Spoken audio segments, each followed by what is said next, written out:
Hi friends. இந்த வீடியோவில் நம்ம எதை பற்றி பார்க்க போகிறோம்னா, வழக்கம் போல் ஒரு அமானுஷ்யமான திகில் நிறைந்த சம்பவங்களை பற்றி தான் இந்த வீடியோலையும் முழுமையாக பார்க்க போகிறோம். இந்த வீடியோவோட ஒன்லைன் ஸ்டோரி என்ன அப்படின்னா, 2002 சென்னையில் ஒரு குடும்பம் வசிச்சுட்டு வந்துட்டு இருக்கிறாங்க. அந்த குடும்பம் ரொம்ப ஆசைப்பட்டு ஒரு செகண்ட் ஹேண்ட் காரையும் வாங்கியிருக்கிறாங்க. அப்படி அந்த குடும்பம் வாங்கின காரு இவங்க வீட்டுக்கு வந்ததுக்கப்புறமா இவங்க குடும்பத்துக்கு நிகழ்ந்த அமானுஷ்யமான நிகழ்வுகளையும் கொடூரமான சம்பவங்களை பற்றி தான் இந்த வீடியோவில் முழுமையாக பார்க்க போகிறோம். அது மட்டும் இல்லாமல் அந்த கார் இவங்க வீட்டுக்கு வந்ததுக்கப்புறமா ஒரு பலியும் ஏற்பட்டிருக்கு. அதை பற்றி தான் இந்த வீடியோவில் முழுமையாகவே பார்க்க போகிறோம். சென்னையவே பூர்வீகமாக கொண்ட ராஜன் அங்கேயே வசிச்சுட்டு வந்துட்டுருக்கிறாரு. ராஜனோட ஃபேமிலியில் மொத்தம் 4 பேர். அவங்களோட அம்மா, அப்பா மற்றும் ராஜன் அவரோட தம்பின்னு சொல்லிட்டு 4 பேர் இருக்காங்க. 2002 அந்த டைமில் ராஜன் கல்லூரி படிப்பெல்லாம் முடிச்சுட்டு ஒரு வேலைக்கு போயிட்டு இருந்திருக்காரு. அவரோட தம்பி காலேஜ் போயிட்டு இருந்திருக்காரு. இப்படி போயிட்டு இருக்கிற டைமில் அம்மா அப்பா 2 பேர்த்துக்குமே பஸ் ஏறி இறங்குறதுக்கெல்லாம் ரொம்ப சிரமமாக இருக்குது. அந்த டைமில் லாங் ட்ரிப்பெல்லாம் போகும்போது ரொம்ப சிரமமாக இருக்குது. அப்படிங்கிறதுனால ஒரு கார் ஒன்று வாங்கலாம்னு சொல்லி ஃபேமிலியாக டிஸ்கஸ் பண்ணி பிளான் பண்ணுறாங்க. அப்படி என்ன நடந்திருக்குது அப்படின்னா, நார்மலாக ஒரு கார் வாங்குறது அப்படிங்கிறது சாதாரண காரியம் இல்லை. அது மட்டும் இல்லாமல் மிடில் கிளாஸ் பீப்புளுக்கு கார் அப்படிங்கிறது ரொம்ப பெரிய விஷயம். இப்படி போயிட்டுருக்கிற டைமில் ராஜன் 1க்கு 100 தடவை யோசிச்சுக்கிறாரு. கார் வாங்குறது நம்ம கெப்பாசிட்டிக்கு தகுந்த மாதிரி இருக்குமா, நம்மளால் அந்த லோன்லாம் கரெக்டாக மேனேஜ் பண்ண முடியுமான்னு யோசனை பண்ணிட்டு அது பண்ணுறாரு. ஏன் அப்படி சொல்கிறேன் அப்படின்னா, மிடில் கிளாஸ் பீப்புளாக இருக்கிற நம்ம எல்லாருமே 1க்கு 100 தடவை ஒரு பொருள் வாங்குகிறோம் அப்படின்னா, அந்த பொருள் நம்ம கொடுக்குற அமௌண்ட்டுக்கு வர்த்தா, அந்த பொருள் நம்ம யூஸ் பண்ணுவோமா அப்படின்னுலாம் யோசனை பண்ணி 1க்கு 100 தடவை யோசனை பண்ணி தான் அந்த பொருளே வாங்குவோம். இந்த டைமில் ஒரு கார் அப்படிங்கிறது பல லட்சங்கள் இருக்கிற ஒரு விஷயம். அது மட்டும் இல்லாமல் அந்த காரில் வாங்கி நம்மளால் அந்த லோனெல்லாம் கரெக்டாக கட்ட முடியுமா, அதை வச்சு கரெக்டாக மெயின்டெனன்ஸ்லாம் பண்ண முடியுமான்னு யோசனை பண்ணி தான் அந்த காரே வாங்கணும். அதே சந்தேகம் ராஜனுக்கும் வரவும் அவரோட ஃபேமிலி கூட சேர்ந்து அவரும் ஃபுல்லாக டிஸ்கஸ் பண்ணி அதுக்கப்புறம் தான் கார் வாங்கலாம்னு சொல்லி டிசைட் பண்ணிக்கிறாங்க. ஒரு வழியாக எல்லாரும் கார் வாங்குறதுக்கு ஒப்புதல் தெரிவிச்சிடுறாங்க. ராஜனும் ஒரு 3 ஷோரூமில் விசாரிச்சுட்டு வந்திருக்கிறாரு. இதுக்கப்புறமா அடுத்த நாள் காலையில் கொஞ்சம் சீக்கிரமாகவே கிளம்பி போய் கார் பார்த்து எடுத்துகிட்டு வந்துடலான்னு சொல்லிட்டு எல்லோரும் டிசைட் பண்ணி அன்றைக்கி நைட்டே கொஞ்சம் சீக்கிரமாகவே படுத்து தூங்க போயிடுறாங்க. இதுக்கப்புறமா அடுத்த நாள் காலையில் எல்லாருமே கொஞ்சம் சீக்கிரமாக குளிச்சு முடிச்சு சாமியெல்லாம் கும்பிட்டுட்டு கிளம்பும்போது தான் ஒரு அபசகுணமான சம்பவம் நடக்குது. என்ன நடந்திருக்குது அப்படின்னா, அவங்க பக்கத்து வீட்டு பூனை டக்குன்னு இவங்க வீட்டு பூட்டலான்னு சொல்லி வெளியே வந்துட்டு இருக்கும்போதே குறுக்கால போயிடுது. இதை பார்த்துட்டு இருந்த ராஜனோட அப்பாவும் அம்மாவும் டக்குன்னு ஒரு 2 செகண்ட் நின்று யோசனை பண்ண ஆரம்பிக்கிறாங்க. இது என்னது, இது கிளம்பும் போதே பூனை குறுக்கால போகுது, ஒருவேளை தடங்களாக இருக்குமான்னு நினச்சிட்டு யோசனை பண்ணிட்டு இருக்கிறாங்க. இதை பார்த்துட்டு இருந்த ராஜனும் அவரோட தம்பியும் அவசகுணமெல்லாம் இல்லைங்க, இது நார்மலாக நடக்கிறது தானே, நார்மலாக அந்த பூனை எப்போவுமே நம்ம வீட்டில் தான் இருக்கும், அதனால தான் இந்த பூனை சும்மா அங்கேயும் இங்கேயும் ஆடிட்டு இருக்குது, இதெல்லாம் எதுவும் பெருசு எடுத்துக்க வேண்டாம், அந்த காலத்து ஆளுங்க மாதிரி அது இதுன்னு நல்லா யோசிச்சுட்டு இருக்காதீங்க, ஒரு இடத்துக்கு போகணும்னு சொல்லி நம்ம டிசைட் பண்ணிட்டோம், இதுக்கு மேலே நம்ம டைம் வேஸ்ட் பண்ண வேண்டாம், வாங்க கிளம்பலான்னு சொல்லி ராஜனும் ராஜனோட தம்பியும் வாங்க கிளம்பலான்னு சொல்லி அவங்க அப்பாவையும் அம்மாவையும் கூப்பிட்டு போக ஆரம்பிக்கிறாங்க. அப்படி என்ன நடந்திருக்குது அப்படின்னா, ராஜனோட ஃபேமிலி ஒரு 2 ஷோரூமுக்கு போய் அங்கே இருக்கிற காருங்க எல்லாத்தையுமே பார்த்துருக்குறாங்க. ஆனால் எதுவுமே செட் ஆகலை. எல்லா காருங்களுமே ரேட்டு ஒன்று ஜாஸ்தியாக சொல்கிறாங்க, இல்லை அப்படின்னா ரேட் ரொம்ப கம்மியாகவும் சொல்கிறாங்க. அதுக்கு தகுந்த மாதிரி குவாலிட்டியும் ரொம்ப கம்மியாக இருக்குது, கண்டிஷனும் சுத்தமாக சரியில்லாத மாதிரி இருக்குது. ஆனால் இவங்க கிட்ட இருக்கிற பட்ஜெட்டுக்கு தகுந்த மாதிரி ஒரு கார் அவங்களுக்கு கிடைக்கவே இல்லை. ரொம்ப மனவிரக்தியோட சரி என்ன பண்ணுறது, வீட்டுக்கு போகலாமான்னு சொல்லி யோசனை பண்ணிட்டு இருக்கும்போது அப்போ தான் ராஜனுக்கு ஒரு யோசனை வருது. ராஜன் நேற்று ஒரு 3 ஷோரூமில் கேட்டு வந்திருக்கிறாரு. இப்போ 2 ஷோரூமில் தான் பார்த்துருக்குறாங்க, இன்னொரு ஷோரூம் இருக்குது. சரி போகிறோம், அந்த ஷோரூம்லேயும் பார்த்துட்டு போயிடலாம். பார்த்துட்டு போகும்போது அந்த ஷோரூமில் இருக்கிற கார் ஏதாவது பிடிச்சி நம்மளோட பட்ஜெட்டுக்கு சூட் ஆகிற மாதிரி இருந்ததுன்னா அந்த காரையே புக் பண்ணி எடுத்துகிட்டு போயிடலான்னு சொல்லிட்டு ராஜனும் அவங்களோட ஃபேமிலியை கூப்பிட்டு போகிறாரு. ராஜன் அவரோட குடும்பமும் ஒரு மிடில் கிளாஸ் ஃபேமிலி தான். அவர்கிட்ட புது கார் வாங்குற அளவுக்கு ஒரு பட்ஜெட் கிடையாது. அதனால ஒரு செகண்ட் ஹேண்ட் கார் ஒன்று வாங்கி இஎம்ஐ கட்டிக்கலாம்னு சொல்லி முடிவெடுத்து அவங்களும் டீலர் ஷோரூம் போய் கார் பார்க்க போயிருக்காங்க. அப்படி போகும்போது தான் ராஜன் ஃபேமிலிக்கு ஒரு அமானுஷ்யமான சம்பவங்கள் எல்லாம் நடக்க ஆரம்பிக்குது. அப்படி என்ன நடந்திருக்குன்னா, அப்படி அந்த ஷோரூமுக்கு போன ராஜனோட ஃபேமிலி அங்கே இருக்கிற கார் எல்லாமே பார்க்குறாங்க. சேம் அந்த 2 ஷோரூமில் எப்படி இருந்ததோ அதே மாதிரி தான் இருக்குது. கண்டிஷன் நல்லா இருக்கிற காருக்கு எல்லாத்துக்குமே ரேட்டு ரொம்ப ஜாஸ்தியாக சொல்கிறாங்க. அதே மாதிரி கண்டிஷன் ரொம்ப கம்மியாக இருக்கிற காருங்களுக்கு விலை ரொம்ப அடிமட்ட ரேட்டு சொல்லிட்டு இருக்கிறாங்க. இதெல்லாம் பார்த்த ராஜனோட ஃபேமிலிக்கு இங்கேயும் செட் ஆகாதனால சரி கிளம்பலான்னு சொல்லி முடிவு எடுக்கும்போது அப்போ தான் ஒரு கார் பார்க்குறாங்க. அப்படி பார்த்த அந்த கார் எல்லாத்துக்குமே பிடிச்சும் போயிடுது. அந்த காரில் ஏறி உட்காரவும் ஆரம்பிக்கிறாங்க. அப்படி ஏறி உட்காந்துட்டு இருந்த அவங்களுக்கு இந்த கார் இந்த கார் தான் வாங்கணுங்கிற ஒரு முடிவே பண்ணிடுறாங்க எல்லாருமே. ஏன்னா கண்டிஷனும் குட் கண்டிஷனாக இருக்குது. அதே சமயம் ரேட்டும் அவங்களோட பட்ஜெட்டுக்கு தகுந்த மாதிரி இவங்க சொல்லவும் ஓகே அப்படின்னு சொல்லிட்டு அந்த காரையே புக் பண்ணி எடுத்துக்கலான்னு முடிவு பண்ணுறாங்க.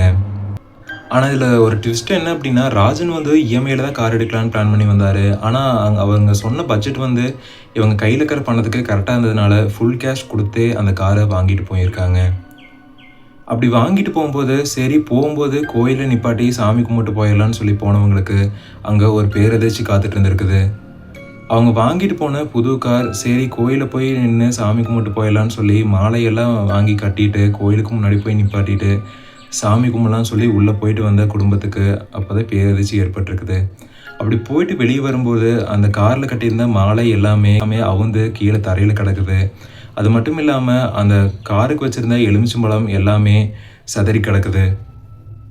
இதெல்லாம் பார்த்து ரொம்ப அதிர்ச்சியான ராஜனோட அம்மாவும் அப்பாவும் காலையில் அந்த பூனை குறுக்கால போகும்போதே நினச்சோம் ரொம்ப அபசகுணமாக இருக்குது அப்படின்னு சொல்லிட்டு யோசனை பண்ணிகிட்டு இருக்கும்போது ராஜன் என்ன சொல்கிறாரு அப்படின்னா, பக்கத்துலேயே 2-3 நாய்ங்க விளையாண்டு இருந்திருக்குது.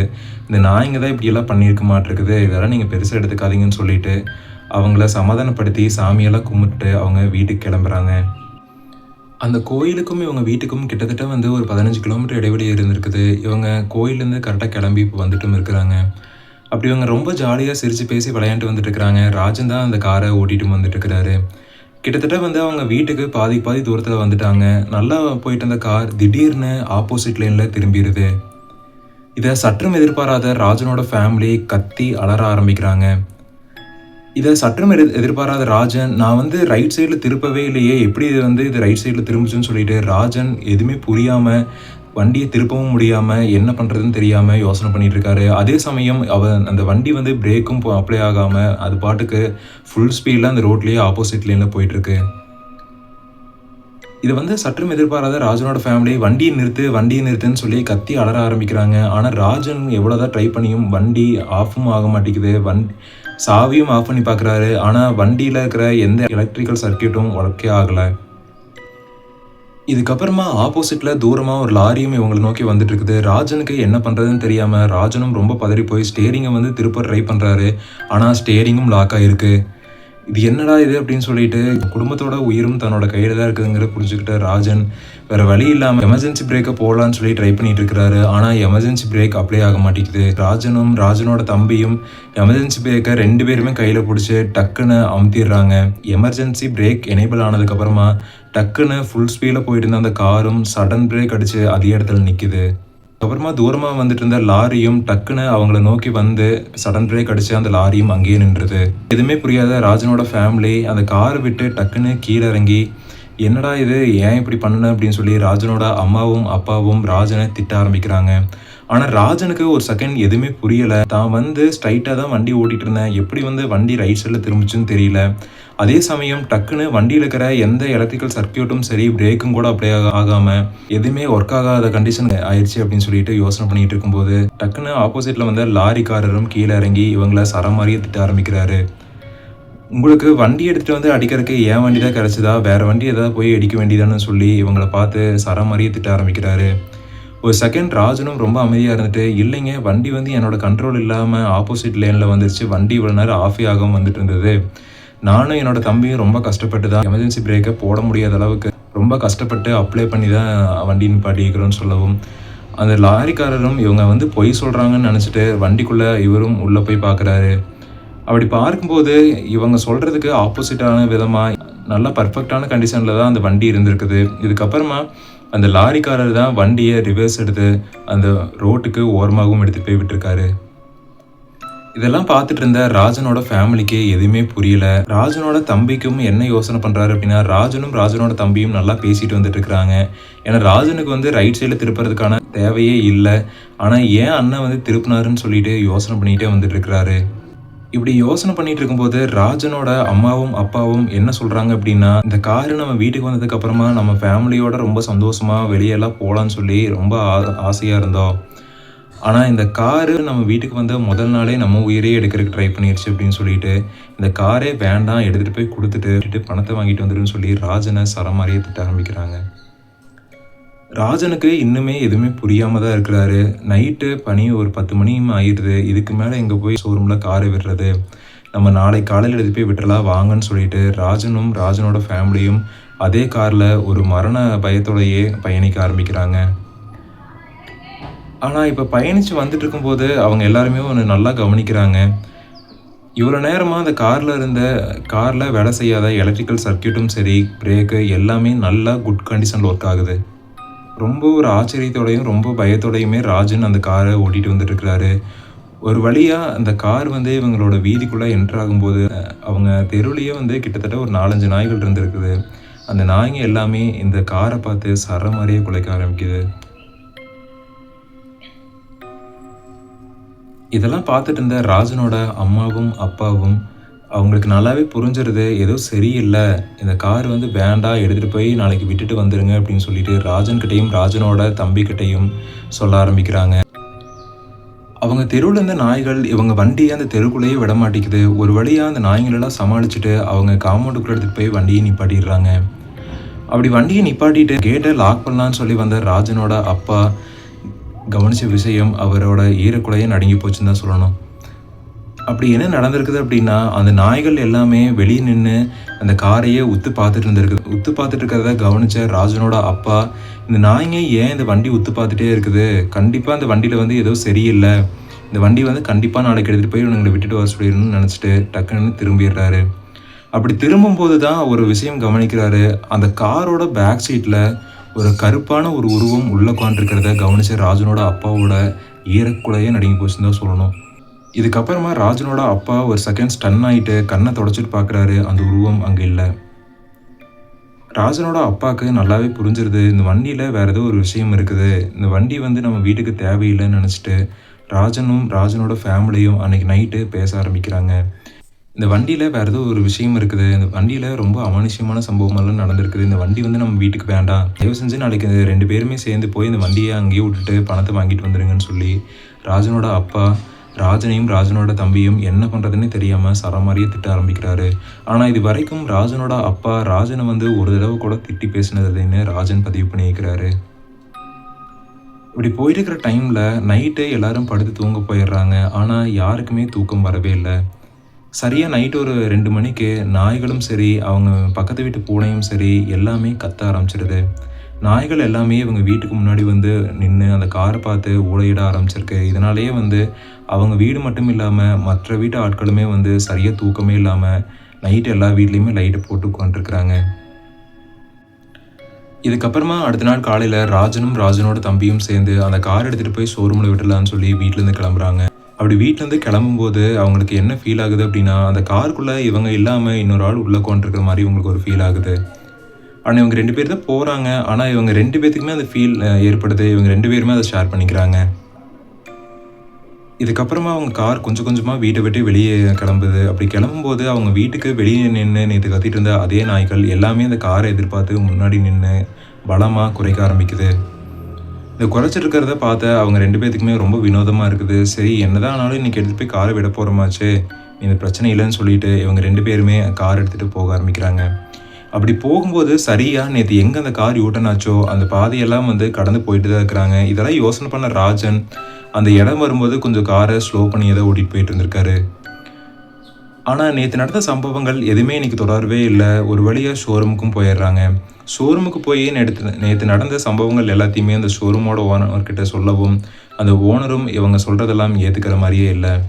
தயவு செஞ்சு இந்த காரை வாங்கிக்கோங்க, நாங்கள் கொடுத்த பணத்தில் நீங்கள் முழு பணத்தை கொடுக்கலன்னா கூட பரவாயில்ல, அதுலேருந்து கொஞ்சம் பணத்தை நீங்கள் எடுத்துகிட்டு கூட மிச்ச பணத்தை எங்களுக்கு கொடுங்கன்னு சொல்லி எவ்வளவோ ரெக்வெஸ்ட் பண்ணி கேட்குறாங்க. ஆனால் அந்த ஷோரூமோட ஓனர் அதை ஒத்துக்கிற மாதிரியே இல்லை.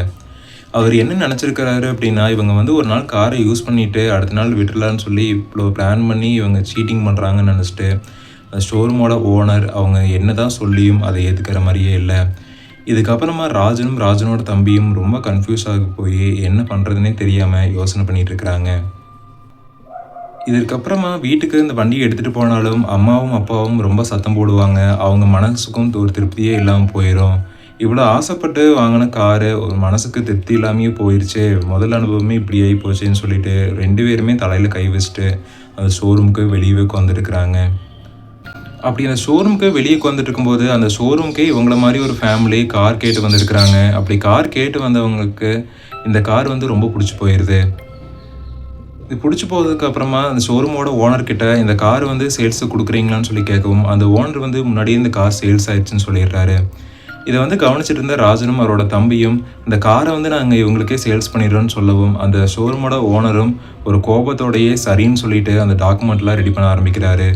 அவர் இன்னும் என்ன நினச்சிருக்கிறாரு அப்படின்னா, இவங்க அந்த காரை ஒரு நாள் யூஸ் பண்ணுறக்காக தான் இப்படி எல்லாம் நம்மக்கிட்ட ஏமாத்துறாங்கன்னு சொல்லிட்டு எல்லாத்தையுமே அவரும் புரிஞ்சுக்காம அவங்க சொல்கிறதெல்லாம் பொய்ன்னு நினச்சிட்டு டாக்குமெண்ட்லாம் ரெடி பண்ணுறக்கு ஆரம்பிச்சிட்டு இருந்திருக்காரு. இப்படி போயிட்டு இருக்கிற டைமில் எல்லா டாக்குமெண்ட் ஒர்க்குமே முடிச்சு அவங்களோட காரை வந்து இன்னொரு நபருக்கு கொடுத்துட்டு அவங்களுக்கான பணத்தையும் வாங்கிக்கிறாங்க. வாங்கினதுக்கு அப்புறமா அவங்க என்ன சொல்கிறாங்க அப்படின்னா, ஷோரூமோட ஓனர்கிட்ட எதுக்கும் ஒரு டைம் ஒரு மெக்கானிக் கிட்ட விட்டு இந்த காரை ஃபுல் செக்அப் பண்ணி அதுக்கப்புறம் அவங்ககிட்ட கொடுங்கன்னு சொல்லி ஒரு சஜஷன் கொடுத்துட்டு, ராஜனுக்கும் ராஜனோட தம்பிக்கும் அந்த ஏரியாலேயே ஒரு சின்ன வேலை இருந்ததுனால அவங்க 2 பேரும் அந்த வேலையை பார்க்க போயிடுறாங்க. இருந்தாலும் பரவாயில்ல, காரை வந்து நம்ம செக் பண்ணி கொடுக்கறது நல்லதானு சொல்லிட்டு அந்த ஷோரூம் ஓனரும் ஒரு முடிவெடுத்து அவங்க ஷோரூம்லேயே இருக்கிற ஒரு நல்ல மெக்கானிக்கை கூப்பிட்டு வந்து அந்த காரை ஃபுல் செக்அப் பண்ணிவிட்டு அந்த காரில் எந்த ப்ராப்ளமே இல்லைன்னு தெரிஞ்சதுக்கப்புறம் தான் அந்த காரை அந்த நபருக்கு சேல்ஸ் பண்ணியிருக்கிறாங்க. ஒரு வழியாக ராஜனோட தம்பியும் ராஜனும் சேர்ந்து அவங்களோட எல்லா வேலைகளையும் முடிச்சதுக்கப்புறமா அவங்க வீட்டுக்கு கிளம்பி போக ஆரம்பிக்கிறாங்க. சரியாக சொல்லப்போனால் நேற்று அவங்க எந்த வழியில் அவங்க வீட்டுக்கு போயிட்டு இருந்தாங்களோ சேம் அதே வழியில் தான் இன்றைக்கும் அவங்க வீட்டுக்கு நோக்கி போயிட்டுருக்காங்க. அப்படி போயிட்டுருக்கும்போது சரியாக நேற்று அவங்க வீட்டுக்கு போயிட்டுருக்கிற வழியில் எந்த இடத்துல அந்த கார் அவங்க கட்டுப்பாட்டை இழந்து ஆப்போசிட் லேனில் போச்சோ அதே இடத்துல இன்னொரு கார் வந்து ஆக்சிடெண்ட் ஆகி நிற்கிறத பார்த்துட்டு இவங்க 2 பேருமே அவங்களோட வண்டியை ஓரமாக போட்டுட்டு என்ன நடந்துச்சுன்னு சொல்லி போய் பார்க்க போயிருக்காங்க. அப்படி போய் பார்த்த இவங்க 2 பேர்த்துக்குமே ஒரு மிகப்பெரிய ஷாக். அப்படி என்ன ஆயிருக்கு அப்படின்னா, நேற்று இவங்க எந்த கார் எடுத்துகிட்டு போயிட்டு வேண்டான்னு சொல்லி ரிட்டர்ன் பண்ணாங்களோ அதே கார் ஆப்போசிட்டில் வந்து இன்னொரு காரை இடித்து ஆக்சிடெண்ட் ஆகி அந்த குடும்பத்தில் இருக்கிற எல்லாருமே இறந்ததை பார்த்து இவங்க ரொம்ப ஷாக் ஆகிருக்கிறாங்க. இவங்க 2 பேர்த்துக்குமே கை கால்கள் எல்லாமே உதற ஆரம்பிச்சிருது. அது மட்டும் இல்லாமல் அது சாதாரண ஒரு ஆக்சிடெண்ட்டே இல்லை, ஒரு மிகப்பெரிய ஆக்சிடெண்ட்.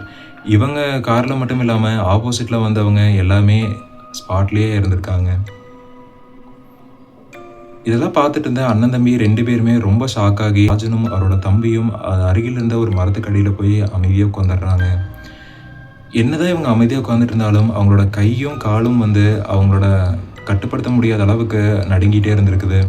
சரியாக ஆம்புலன்ஸும் வந்து அந்த இடத்துல இருக்கிற அந்த பாடிங்கெல்லாம் எடுத்துகிட்டு போகுது. அப்போ கரெக்டாக நோட் பண்ணால் சரியாக நேற்று எந்த இடத்துல அவங்க பிரேக் அடித்து நிப்பாட்டினாங்களோ அதே இடத்துல அந்த கார் ஆக்சிடெண்ட் ஆகிட்டுருக்கு. இதுக்கப்புறமா அந்த பாடியெல்லாம் எடுத்துகிட்டு போயிட்டு அந்த காரையும் அப்புறப்படுத்திடுறாங்க. இதுக்கப்புறமா தான் ராஜனும் ராஜனோட தம்பியும் அவங்க வீட்டை நோக்கி ஒரு பயத்தோடையே பயணிக்க ஆரம்பிக்கிறாங்க. அப்படி போயிட்டு வீட்டில் அவங்க அம்மாட்டையும் அப்பாட்டையும் நடந்த விஷயத்தெல்லாம் சொல்லவும் அவங்க அம்மாவும் அப்பாவும் ஆடி போயிடுறாங்க. நம்ம குடும்பத்துக்கு வர வேண்டியது இன்னொரு குடும்பத்துக்கு போயிருச்சு, நம்ம எப்படியே தப்பிச்சிட்டோம், ஆனால் அந்த குடும்பம் பாவம், இதெல்லாம் எதுவுமே தெரியாமல் அந்த குடும்பம் இப்படி ஆகிப்போச்சு அப்படின்னு சொல்லிட்டு அவங்களும் ரொம்ப மன உளைச்சலுக்கு ஆளாயிடுறாங்க. இதுக்கப்புறமா இதுக்கெல்லாம் என்ன காரணம்னு சொல்லிட்டு ராஜனும் ராஜனோட தம்பியும் அவங்க மனசு ஒப்பாததுனால அடுத்த நாள் அந்த ஷோரூமுக்கு போயிட்டு அந்த ஓனரை சந்தித்து பேசலான்னு சொல்லி போயிருக்கிறாங்க.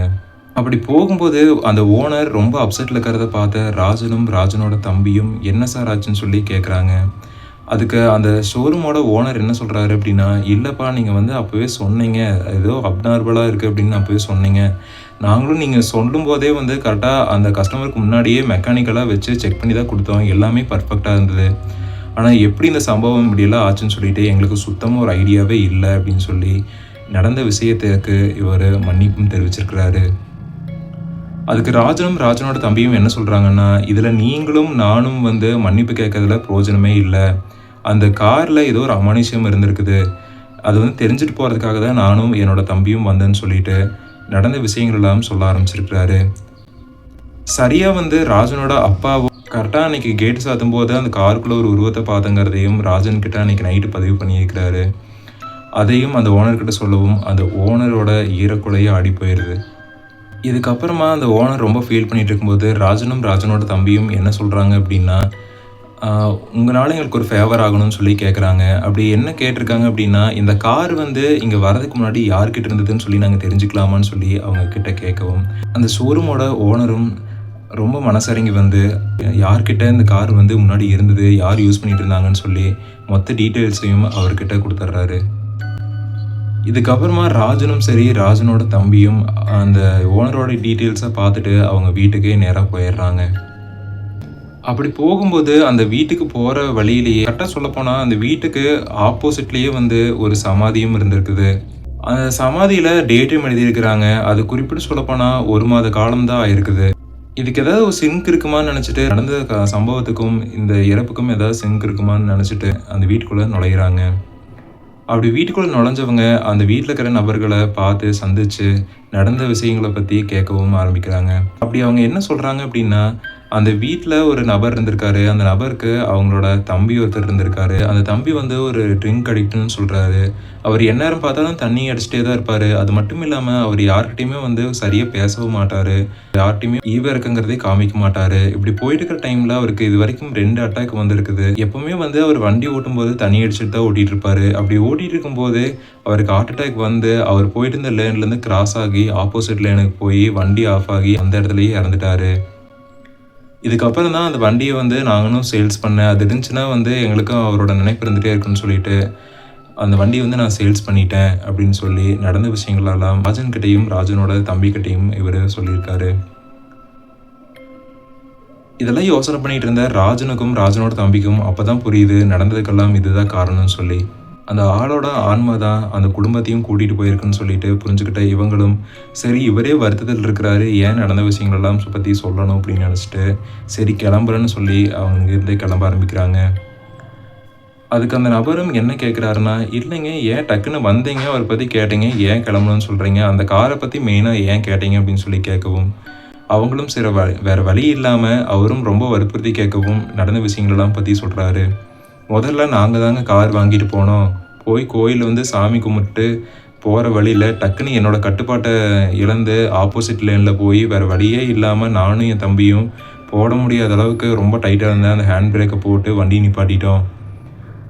ஆனால் அடுத்த நாள் வந்து நான் அந்த ஆப்போசிட்டில் லேனில் வரும்போது எந்த பிரச்சனையுமே இல்லை. ஆனால் அந்த வீட்டில் வண்டி வந்து நிப்பாட்டி இருக்கும்போது என்னோடய அப்பா என்ன சொன்னார் அப்படின்னா, அந்த வண்டிக்குள்ளே இன்னொரு நபரோட ஒரு உருவம் உட்காந்துருக்கிற மாதிரி எனக்கு ஒரு ஃபீல் ஆச்சுன்னு சொல்லி எங்ககிட்ட சொன்னார். இதனாலேயே வந்து அந்த வண்டி எங்கள் வீட்டில் இருக்கிறது யாருக்கும் பிடிக்காததுனால அந்த வண்டியை வந்து ரிட்டர்ன் கொடுத்துடலான்னு சொல்லி நாங்களும் போய் கொடுத்துட்டோம். அது வந்து இன்னொரு குடும்பம் வந்து ரொம்ப சந்தோஷமாக வாங்கிட்டு போனாங்க. எந்த இடத்துல எங்களோட வண்டி வந்து கட்டுப்பாட்டை இழந்து ரைட் சைடில் திரும்பி ஆப்போசிட் லேனில் போச்சோ அதே இடத்துல அந்த வண்டியும் திரும்பி போய் நேருக்கு நேர் வந்து ஆப்போசிட்டில் வந்து வண்டியோட இடித்து அதே இடத்துல 2 வண்டியில் வந்தவங்களும் ஸ்பாட் அவுட் ஆகிட்டாங்க. இது ரொம்ப கொடூரமான சம்பவமாகவும் இருந்தது. அதனால தான் நான் இதுக்கு பின்னாடி ஏதாவது ஒரு மர்மமான விஷயம் இருக்குமான்னு சொல்லிட்டு அந்த டீலர் ஷாப்பில் போயிட்டு உங்களோட அட்ரஸ் டீட்டெயில்ஸ் எல்லாமே கேட்டுட்டு உங்களை சந்திக்க வந்தேன்னு சொல்லி நடந்த விஷயங்கள் எல்லாத்தையுமே இவர்கிட்ட பகிர்ந்துருக்கிறாரு. இதற்கப்புறமா அந்த கேட்டுட்டு இருந்த அந்த நபருக்கும் கண்கள் கலங்க ஆரம்பிக்குது. இறந்ததுக்கு அப்புறமா கூட அவரோட புத்தி இன்னுமே அவரை விட்டு போகலை அப்படின்னு சொல்லிட்டு ரொம்ப ஃபீல் பண்ண ஆரம்பிக்கிறாரு. இதுக்கப்புறமா ராஜனும் ராஜனோட தம்பியும் என்ன கேட்குறாங்க அப்படின்னா, உங்களோட தம்பிக்கு திதி கொடுத்துட்டீங்களான்னு சொல்லி கேட்கவும் அந்த நபரும் திதி கொடுக்கல அப்படிங்கிற விஷயத்த இவங்ககிட்ட சொல்லியிருக்கிறாரு. அதை பார்த்துட்டு இருந்த ராஜனும் ராஜனோட தம்பியும் ரொம்ப ஷாக் ஆகி போய் தயவு செஞ்சு திதி கொடுத்துருங்க, அந்த ஆத்மா வந்து சாந்தமாகாத வரைக்கும் இந்த ஆத்மாவோட ஆட்டம் தொடர்ந்துகிட்டே தான் இருக்கும், அதனால தயவு செஞ்சு அந்த ஆத்மாவுக்கு சாந்தி கொடுத்துருங்க அப்படின்னு சொல்லி சொல்லவும், இல்லைங்க இது வரைக்கும் வந்து என்னோட அம்மா அப்பாவுக்கு கூட நான் இது வரைக்கும் நான் திதி கொடுத்தது இல்லை, எங்கள் ஃபேமிலியில் யாருக்குமே திதி கொடுத்ததில்லை அப்படின்னு சொல்லி இவர் அவங்கக்கிட்ட பேசிகிட்டு இருக்கவும் அவங்க என்ன சொல்கிறாங்கன்னா, இருக்கட்டுங்க, ஆனால் இவர் வந்து இந்த அளவுக்கு போயிருக்காரு அப்படின்னா அவரோட ஆத்மா வந்து ரொம்ப உக்கிரமாக இருக்கிறதுனால தான் இந்த சம்பவம் எல்லாம் நடந்திருக்குது, அதனால் முதல் வேலையே போய் அவரோட ஆத்மாவுக்கு சாந்தி கொடுத்துருங்க அப்படின்னு சொல்லிட்டு அங்கேருந்து கிளம்பியும் வர ஆரம்பிச்சிருக்கிறாங்க. இதுக்கப்புறமா அதே வழியில் தான் இவங்களும் வந்துட்டுருக்குறாங்க. அப்படி வந்துட்டு இருக்கும்போது அவங்க 2 பேர்த்தோட கண்களும் அந்த ஆப்போசிட் லேனில் அன்றைக்கி ஆக்சிடெண்ட் ஆன அதே இடத்த நோக்கி தான் போக ஆரம்பிக்குது. அவங்களும் மனசுக்குள்ள தான் நபரோட ஆத்மா நல்லபடியாக சாந்தி அடையணும்னு நினச்சிட்டு அவங்களும் அவங்க வீட்டை நோக்கி போக ஆரம்பிக்கிறாங்க. இதுக்கப்புறமா ராஜனும் ராஜனோட தம்பியும் நல்லபடியாக வீட்டுக்கு போய் சேர்ந்துடுறாங்க. அப்படி சேர்ந்தவங்க அவங்க பெற்றோர்கிட்டையும் நடந்த விஷயங்களெல்லாம் சொல்கிறாங்க. அப்படி சொல்லிட்டு இப்படியே 1 வருஷம் போயிடுது. அவங்க கார் வாங்கணும்னு அவங்க வச்சுருந்த கனவு ஒரு கனவாகவே போயிடுது. 1 வருஷம் கழிச்சதுக்கப்புறமா அவங்க மறுபடியும் ஒரு செகண்ட் ஹேண்ட் கார் தான் வாங்குறாங்க. அப்படி வாங்கும்போது தெளிவாக அதுக்கு முன்னாடி யூஸ் பண்ணிகிட்டு இருந்த அந்த ஓனரோட ஃபுல் டீட்டெயிலை வந்து செக் பண்ணி அவங்களுக்கு ஃபோன் பண்ணி ஃபுல் டீட்டெயிலில் வந்து கேதர் பண்ணி அனலைஸ் பண்ணதுக்கப்புறம் தான் அந்த காரையே வீட்டுக்கு எடுத்துகிட்டு வராங்க. அன்னைக்கு அந்த 2002ல வாங்குன கார் தான் இன்னைக்கு வரைக்கும் நான் யூஸ் பண்ணிட்டு இருக்கிறேன். இதுவரைக்கும் எந்த பிரச்சனையுமே இல்ல. ஆனா இன்னைக்கும் அந்த ரோட்ல நான் போகும்போது, அந்த யோசனைகளும் சரி, அன்னைக்கு நடந்த சம்பவம் என் கண்ணு முன்னாடி வந்து வந்து தான் போயிட்டுருக்குது. இன்னைக்கும் அந்த சம்பவங்களெல்லாம் நெனச்சு பார்த்தா, என்னோட ஈரக்குலையே நடுங்குதுன்னு சொல்லி, இந்த ஸ்டோரிக்கு ஒரு ஃபுல் ஸ்டாப் வச்சிருக்கிறாரு நம்ம சப்ஸ்கிரைபரான ராஜன். குறிப்பிட்டு சொல்லப்போனா, திதி அப்படிங்கிற ஒரு விஷயமே வந்து, அந்த இறந்து போன ஆன்மாக்கள் வந்து, ஆன்மாக்களா நம்ம எப்படி வந்து மனுஷங்களா வந்து இந்த பூமியில நடமாடிட்டு இருக்கிறோமோ, அதே மாரி இந்த ஆன்மாக்களும் வந்து சொர்க்கத்துக்கு வந்து போகாம, இந்த பூமியிலேயே தான் உலாவிட்டு இருப்பாங்க.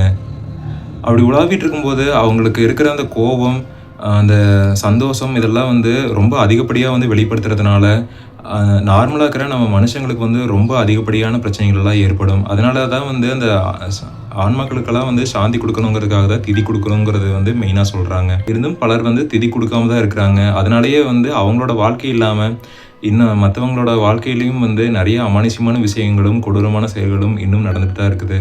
நெறைய பேரு இன்னுமே அவங்களோட உறவுகளுக்கும் சரி, அவங்களோட முன்னோர்களுக்கும் சரி திதி குடுக்காம தான் இருக்கிறாங்க. எல்லாருமே வந்து தயவு செஞ்சு அவங்களுக்கு எல்லாத்துக்குமே திதி குடுத்து, அவங்களோட ஆன்மாக்களுக்கு வந்து சாந்தி குடுத்து, அவங்கள எல்லாத்துக்குமே சொர்க்கத்துக்கு அனுப்பி வைங்க. நம்மளோட சேனல்ல உங்களுக்கு நடந்த அமானுஷ்யமான சம்பவங்கள பதிவிட கீழ டிஸ்கிரிப்ஷன்ல குடுத்திருக்கிற Instagram ஐடிய கிளிக் பண்ணி, ஃபாலோ பண்ணி, அதுக்கு வாய்ஸ் நோட்லயோ இல்ல அப்டின்னா சேட்டிங்ல கூட உங்களுக்கு நடந்த சம்பவங்கள பதிவிடலாங்க. Once again thanks to Google's investigation.